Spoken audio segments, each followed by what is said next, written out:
Halo semuanya, perkenalkan nama aku Dimas Anggana. Hari ini kita masuk ke modul kedua pendidikan kewarganegaraan dengan materi taat norma, ketertiban tercipta. Sub-subnya ada pengertian norma, macam-macam norma, negara Republik Indonesia adalah negara hukum, alat penegak hukum, mewujudkan keadilan, kesadaran pribadi, dan perilaku taat norma. Jadi, kita mulai. Pertama, pengertian norma. Ini dari beberapa ahli. John J. McInnes mengatakan bahwa norma adalah berbagai aturan serta harapan di masyarakat yang merupakan pedoman pada perilaku dari setiap anggotanya. Utrecht mengatakan norma adalah suatu himpunan berupa petunjuk hidup yang mengatur dan dari berbagai suatu tata tertib di dalam masyarakat atau bangsa di mana peraturan tersebut harus ditaati pada setiap masyarakatnya. Nah, ahli di Indonesia, Arya F. Hanningrum mengatakan bahwa suatu norma adalah suatu aturan dan dapat dijadikan sebagai patokan, baik secara tertulis maupun tidak, yang di dalamnya terdapat berbagai fungsi sebagai pedoman tindakan, serta dapat juga dijadikan sebagai tolak ukuran yang benar atau salahnya dari suatu perbuatan. Jadi, dapat diambil kesimpulan nih, norma adalah suatu kaidah atau aturan tentang tingkah laku manusia dalam pergaulan hidup masyarakat. Norma merupakan tatanan kehidupan bersama dalam masyarakat. Macam-macam norma. Yang pertama ada norma agama. Norma agama ini adalah sekumpulan kaidah atau peraturan yang sumbernya itu dari wahyu ilahi atau dari Tuhan kita. Norma agama itu hidup harus diterima sebagai oleh manusia perintah-perintah, larang-larangan, ajaran-ajaran yang bersumber dari Tuhan Yang Maha Esa. Jadi norma agama ini mengatur tentang kehidupan seperti manusia dilarang untuk berbuat jahat, perintah-perintah untuk beribadah, dan norma agama ini tujuan hidup ke arah jalan yang benar. Setiap manusia harus melaksanakan perintah Tuhan dong pastinya, dan meninggalkan larangannya. Nah, pelaksanaan norma agama itu sepertinya, seperti tadi aku bilang, kayak ibadah, menjauhi dosa, dan berbuat kebaikan. Yang kedua ada norma susila. Norma susila adalah peraturan hidup yang berkenaan dengan bisikan kalbu dari suara hati nurani manusia. Nah, jadi ketika seseorang hendak melakukan tindakan yang bertentangan dengan norma, sebenarnya ada bisikan di dalam diri kita, ini nih sebenarnya nggak benar. Dari hati nurani ngomong gitu, dan suara kebenarannya memperingatkannya. Dan jika ia mendengar dan mengikuti bisikan kalbunya atau suara hati nuraninya, maka kita akan pasti bilang, oh gue nggak sebaiknya nih ngelakuin ini, karena ini dilarang nih menurut kesusilaan nih karena melanggar norma. Nah, contoh norma kesusilaan itu ada hendaknya tuh kita bertutur kata dan bertindak jujur. Bertutur kata dengan baik dan bertindak jujur maksudnya. Terus ada berbuat baiklah terhadap sesama manusia. Janganlah kau menyakiti perasaan sesamamu dan janganlah membunuh sesamamu. Yang ketiga ada norma kesopanan. Nah, norma kesopanan ini adalah aturan-aturan yang disepakati bersama di masyarakat nih tentang hal-hal yang pantas dan yang tidak pantas. Sopan dan tidak sopan santun dalam tata pergaulan sehari-hari dalam kelompok masyarakat.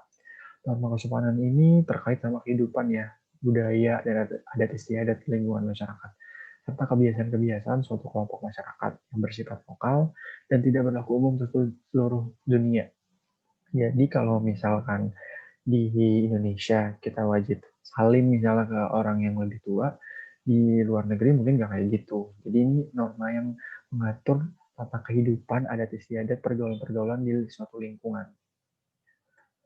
Yang keempat ada norma hukum. Norma hukum adalah peraturan-peraturan yang dibuat oleh negara melalui badan-badan resmi negara, yaitu lembaga-lembaga negara. Isinya mengikat setiap orang warga negara untuk menaati. Jika dilanggar, maka akan dikenai sanksi oleh negara. Norma hukum berisi larang-larangan dan perintah-perintah yang harus dipatuhi. Norma hukum ini dibuat untuk menciptakan ketertiban, keteraturan, keadilan dalam hidup, bermasyarakat, dan berbangsa dan bernegara. Dan apabila seseorang melakukan pelanggaran norma hukum, ia akan mendapatkan sanksi sesuai dengan ketentuan yang berlaku. Jadi norma hukum ini sifatnya memaksa ya guys.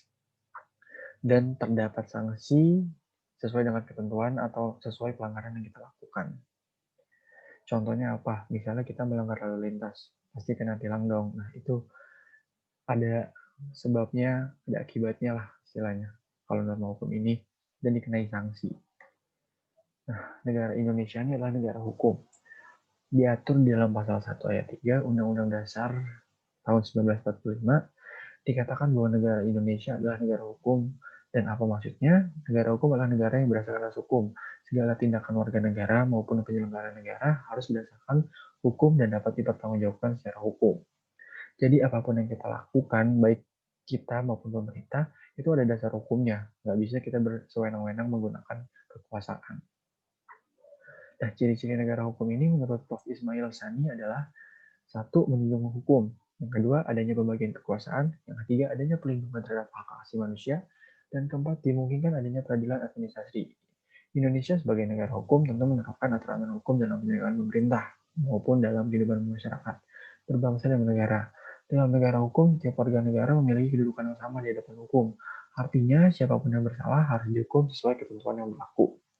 Nah, jaminannya ini kita semua sama di mata hukum adalah diatur di dalam Undang-Undang Dasar lagi tadi nih, di pasal 27 ayat 1 yang berbunyi adalah segala warga negara bersama kedudukannya di dalam hukum dan pemerintahan wajib hukum dan pemerintah itu dengan tidak ada kecualinya.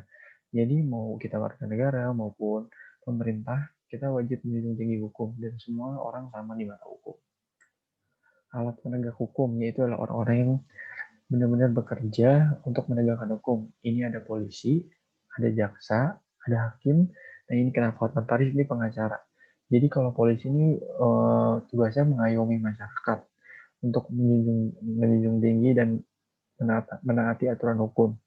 Jaksa ini tugasnya adalah untuk memberikan tuntutan tentang sanksi apa yang sepantasnya kita dapatkan ketika kita melanggar hukum. Nah, nanti yang memutuskan adalah hakim, seberapa berat, seberapa besar sanksi yang akan kita dapatkan. Nah, ini Hotman Paris ini pengacara adalah dia akan membela hak warga negara di depan pengadilan. Nah, mewujudkan keadilan. Keadilan dalam masyarakat akan terwujud jika seluruh warganya mematuhi norma-norma yang berlaku, baik norma agama, kesusilaan, kesopanan, maupun norma hukum. Norma hukum memiliki sifat memaksa, yaitu wajib dipatuhi. Barang siapa melanggar hukum akan dikenakan sanksi atau hukuman. Hukuman atau sanksi yang dikenakan pada pelaku pelanggaran dibedakan menurut berat ringannya pelanggaran. Ada sanksi yang berupa teguran atau peringatan, pengurangan hak tertentu, pembatasan kebebasan atau dipenjara, bisa juga denda atau sanksi pidana. Bahkan bisa juga sampai pidana mati kalau perbuatannya udah parah banget. Nah, sifat norma hukum ini memaksa. Sanksinya jelas dan tegas, serta pelaku pelanggaran segera ditindak oleh aparat penegak hukum. Norma hukum ini cenderung lebih ditakuti dibandingkan norma-norma lain yang berlaku. Nah, jadi kalau tadi norma agama, norma susila, norma kesopanan, sanksinya tidak secara tegas diatur oleh negara, kalau norma hukum ini udah ada aturannya, ada sanksi-sanksi, bisa berupa teguran, peringatan, atau denda, atau bahkan dipenjara. Jadi kalau norma yang lain tuh sanksinya berupa dalam diri aja atau dari lingkungan. Kalau norma hukum ini sanksinya udah ditegas diatur oleh negara. Taat norma. Kesadaran untuk patuh pada norma-norma yang berlaku dapat disebabkan oleh beberapa faktor, antara lain faktor pribadi dan faktor lingkungan. Faktor pribadi ini berkaitan dengan sifat dan karakter pribadi seseorang yang belum memiliki kesadaran untuk menaati aturan. Selanjutnya ada faktor lingkungan, yaitu pengaruh dari lingkungan, baik keluarga maupun masyarakat yang belum memberikan daya dukung terhadap pembentukan karakter taat pada norma. Misalnya, karena kurang perhatian dari orang tua, pergaulan dengan teman sebaya yang berperilaku kurang baik, tidak tertib, tidak taat norma, atau bahkan karena tidak adanya keteladanan dari orang tua. Selesai. Mungkin itu aja dari aku untuk materi modul 2. Terima kasih.